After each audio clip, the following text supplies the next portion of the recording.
Hello, hi.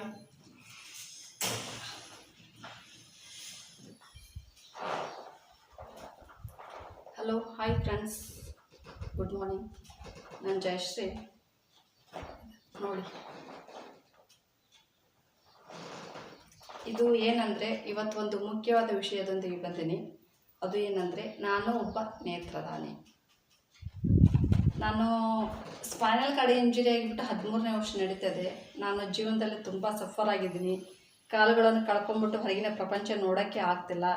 So ಹಾಗಾಗಿ ನಾನು ಏನು ಡಿಸೈಡ್ ಮಾಡಿದೆ, ಸರಿ ನನ್ನ ಜೀವನಂತರ ಸ್ಪಾಯ್ಲ್ ಆಗೋಯ್ತು, ನನ್ನ ಕಾಲುಗಳಿದ್ದು ಕೂಡ ಕಾಲುಗಳಲ್ಲಿ ಶಕ್ತಿ ಇಲ್ಲ ಅಂತ ಆಗ್ಬಿಟ್ಟು ಹೊರಗಿನ ಪ್ರಪಂಚ ನೋಡೋಕ್ಕೆ ಆಗೋದಿಲ್ಲ.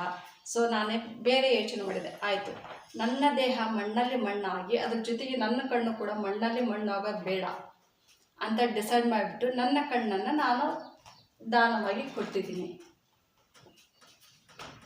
2 ತಿಂಗಳ ಹಿಂದೆ ಕೊಪ್ಪಳದಲ್ಲಿ ಗೌರ್ಮೆಂಟ್ ಹಾಸ್ಪಿಟ್ಲಲ್ಲಿ ಹೋದಾಗ ವಿಚಾರಿಸಿದೆ, ಸರ್ ನಾನು ನನ್ನ ದೇಹದಲ್ಲಿರುವ ಅಂಗಾಂಗಗಳು ಏನೇನು ಯೂಸ್ ಆಗ್ತಾವೆ ಅವೆಲ್ಲವನ್ನು ನಾನು ದಾನ ಮಾಡಬೇಕಂತ ಅಂದ್ಕೊಂಡಿದ್ದೆ ಸರ್ ಅಂತಂದೆ.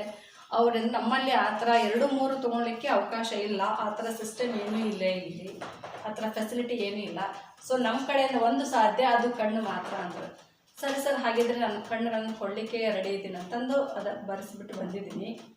ಸರ್ ಹೇಗೆ ಇದ್ರ ಬಗ್ಗೆ ಹೇಳಿದ್ದೆ. ಅವ್ರೇನಂದ್ರು, ನೋಡಮ್ಮ ನೀವು ಸಾಯಕ್ಕೂ ಬಿಫೋರ್ ಮನೆಗೆ ಹೇಳಿರಬೇಕು, ನಾನು ಕಣ್ಣುಗಳನ್ನು ದಾನ ಮಾಡಿದ್ದೀನಿ, ನಾನು ಸತ್ತ ನಂತರ ನನ್ನ ಕಣ್ಣುಗಳಿಗೆ ಈ ಕೆಳಗಡೆ ಇರೋ ನಂಬರ್ ಇದೆಯಲ್ಲ, ಈ ಕೆಳಗಡೆ ಇರೋ ನಂಬರ್ಗೆ ಕಾಲ್ ಮಾಡಿದರೆ ಅವ್ರು ಬಂದ ನಂತರ ನಮ್ಮ ಕಣ್ಣನ್ನು ತಗೊಂಡು ಹೋಗ್ತಾರೆ. ನಮ್ಮ ದೇಹದಲ್ಲಿ ಆ ಕಣ್ಣು 6 ಅವರ್ಸ್ ಅಥವಾ 8 ಅವರ್ಸನೇ ಇರುತ್ತಂತೆ.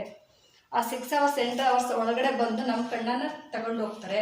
ಆ ಕಣ್ಣನ್ನು ತೆಗೆದ್ಬಿಟ್ಟು ಅವ್ರು ಫ್ರಿಜ್ಜಲ್ಲಿ ಇಡ್ತಾರೆ. 45 ಡೇಸ್ವರೆಗೂ ನಮ್ಮ ಕಣ್ಣುಗಳು ಇರುತ್ತಂತೆ, ಸೇಫಾಗಿ ಜೀವಂತವಾಗಿ 45 ಡೇಸ್ ಇರ್ತಂತೆ. ಆ ಕಣ್ಣುಗಳು ಯಾರು ಮೊದಲೇ ಕಣ್ಣು ಇಲ್ಲದಂತಹ ವ್ಯಕ್ತಿಗಳು ಇರ್ತಾರಲ್ಲ, ಅವ್ರು ಯಾರು ಮೊದಲೇ ರಿಜಿಸ್ಟ್ರೇಷನ್ ಮಾಡಿಸಿರ್ತಾರಲ್ಲ ಅಂಥವ್ರಿಗೆ ಮಾತ್ರ ಅವ್ರು ಕಾಲ್ ಮಾಡಿಬಿಟ್ಟು ಕರೆಸಿ, ಸರಿ ನಿಮ್ಮ ಕಣ್ಣುಗಳು ಕೇಳಿದ್ರಲ್ಲ, ಕಣ್ಣುಗಳು ಬಂದಿದ್ದಾವೆ, ಕಣ್ಣು ಹಾಕ್ಸ್ಕೊಂಡವ್ರಂತೆ, ಈ ಥರ ಕಾಲ್ ಮಾಡಿಬಿಟ್ಟು ಅವ್ರು ಬಂದು ಹಾಕ್ಸ್ಕೊಂಡು ಹೋಗ್ತಾರಂತೆ. ಈ ಥರ ಇದೆ. ಹಾಗಾಗಿ ನಾನು ಸರ್ಗೆ ಹೇಳಿದೆ, ಸರ್ ನಾನು 2 ಕಣ್ಣುಗಳನ್ನು ಬೇರೆ ಬೇರೆ ವ್ಯಕ್ತಿಗಳಿಗೆ ಕೊಡಿ ಅಂದೆ. ಅಂದರೆ ಇಬ್ಬರು ವ್ಯಕ್ತಿಗಳ ಭಾಳ ಬೆಳಕಾಗಲ್ಲ ಅಂತ ಅಂದ್ಕೊಂಡು ಸರ್ 2 ವ್ಯಕ್ತಿಗೆ ಕೊಡಿ ಅಂತಂದರೆ ಅವ್ರೇನಂದ್ರು, ಇಲ್ಲಮ್ಮ ಆ ಥರ ಇಲ್ಲದೆ ನಿಮ್ಮ ಕಣ್ಣ ಕ್ವಾಲಿಟಿ ಮೇಲೆ ನೋಡಿ ಕೊಡ್ತೀವಿ ನಾವು. ನಿಮ್ಮ ಕಣ್ಣು ಕ್ವಾಲಿಟಿ ಚೆನ್ನಾಗಿದೆ ಅಂದರೆ 2 ವ್ಯಕ್ತಿಗಳಿಗೆ ಕೊಡ್ತೀವಿ. ಒಂದು ಕಣ್ಣನ್ನು ಒಬ್ಬ ವ್ಯಕ್ತಿಗೆ, ಇನ್ನೊಂದು ಕಣ್ಣನ್ನು ಇನ್ನೊಬ್ಬ ವ್ಯಕ್ತಿಗೆ ಕೊಡ್ತೀವಿ ಅಂದರು.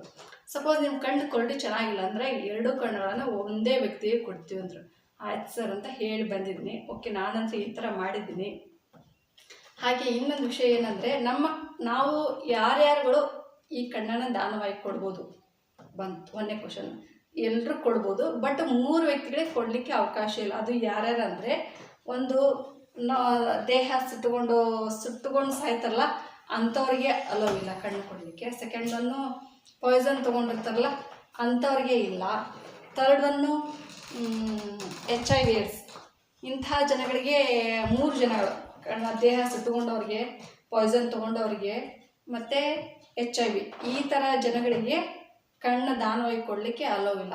ಸೊ ಹಾಗಾಗಿ ಈ 3 ಜನಗಳು ಬಿಟ್ಟು ಪ್ರತಿಯೊಬ್ಬ ವ್ಯಕ್ತಿಯೂ ನಾನಲ್ಲೇ ವಿನಂತಿ ಮಾಡುವುದೇನೆಂದರೆ, ನಾವು ಸತ್ತ ನಂತರ ನಮ್ಮ ಕಣ್ಣು ಮಣ್ಣಲ್ಲಿ ಮಣ್ಣಾಗೋದ್ರ ಬದಲು ನಮ್ಮ ಕಣ್ಣು ಬೇರೆ ವ್ಯಕ್ತಿಗಳ ಜೀವನ ಬೆಳಗುವಂತಹ ಒಂದು ಸಾರ್ಥಕತೆ ಜೀವನ ನಾವೆಲ್ಲರೂ ಮಾಡೋಣ ಅಂತಂದು ನಿಮ್ಮಲ್ಲಿ ತುಂಬಿರುವುದರಿಂದ ನಾನು ವಿನಂತಿಸಿಕೊಳ್ತೀನಿ. ಚೆನ್ನಾಗಿರೋ ವ್ಯಕ್ತಿಗೂ ಬಂತು ನಾನು ಹೇಳೋದು, ನಮ್ಮ ಸ್ಪೈನಲ್ ಕಾರ್ಡ್ ಇಂಜುರಿ ಆದಂಥ ವ್ಯಕ್ತಿಗಳು ಕೂಡ ನಾನು ಹೇಳ್ತಾ ಇದ್ದೀನಿ. ಅದರಲ್ಲೇ ಮೇನಾಗಿ ನಾವು ತುಂಬ ಸಫರ್ ಆಗಿಬಿಟ್ಟು ಕಾಲಿದ್ರೂ ಕೂಡ ನಮ್ಮ ಪ್ರಪಂಚ ನೋಡೋಕ್ಕಾಗಲ್ಲ. ಹಾಗಾಗಿ ನಾವು ಸತ್ತ ಮೇಲೆ ನಮ್ಮ ಕಣ್ಣುಗಳನ್ನು ಬೇರೆ ವ್ಯಕ್ತಿಗಳಿಗೆ ಕೊಟ್ಟರೆ ಅವರು ಹೊರಗಿನ ಪ್ರಪಂಚ ನೋಡ್ತಾರೆ, ಹೊರಗಿನ ವಿಶಾಲವಾದ ಪ್ರಪಂಚ ನೋಡ್ತಾರೆ, ಅವ್ರ ಜೀವನ ಬೆಳಕಾಗುತ್ತಂತ ನಾನು ಅಂದ್ಕೊಂಡು ನಾನು ಈ ಥರ ಮಾಡಿದ್ದೀನಿ. ನೀವು ಕೂಡ ಇದಕ್ಕೆ ಸಹಕರಿಸಿ. ಹಾಗೆ ನಿಮ್ಮ ಜಿಲ್ಲಾಸ್ಪತ್ರೆಗಳಿಗೆ ಹೋಗಿ ಭೇಟಿ ಕೊಟ್ಟರೆ ಇದ್ರ ಬಗ್ಗೆ ಮಾಹಿತಿ ಕೊಡ್ತಾರೆ. ನೀವು ಒಬ್ಬ ನೇತ್ರದಾನಿಯಾಗಿ, ನೀವು ಒಬ್ಬರು ಬಾಳಲ್ಲಿ ಬೆಳಕಾಗಿ ಎಂದು ನಾನು ನಿಮ್ಮಲ್ಲಿ ವಿನಂತಿಸಿಕೊಳ್ಳುತ್ತೇನೆ. Thank you so much.